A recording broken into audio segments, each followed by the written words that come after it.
नमस्ते दोस्तों, आज मैं एक विवाह गीत सुनाती हूँ। पसंद आए तो लाइक करना, सब्सक्राइब करना, शेयर करना।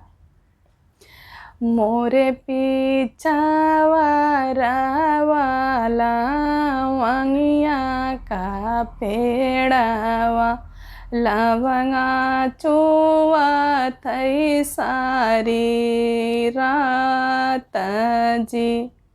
घोड़वा चढ़ा लाया वहीं दूल्हे कावाने राम। तोरई लवंगिया के डर जी। भीतरा से निकरी है सखिया सहेली।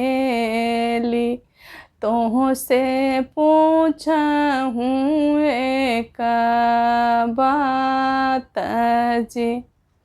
भीतरा से निकरी है सखिया सहेली।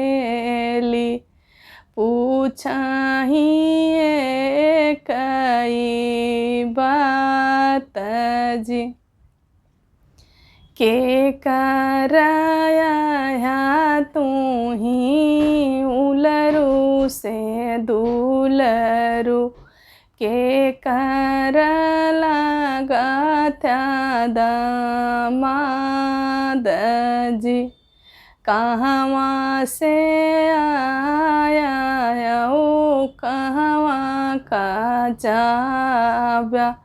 के कर लगा था सोहाग जी। माई का ही हम उलरू से दूलरू। सासू के लगी थे दामाद जी।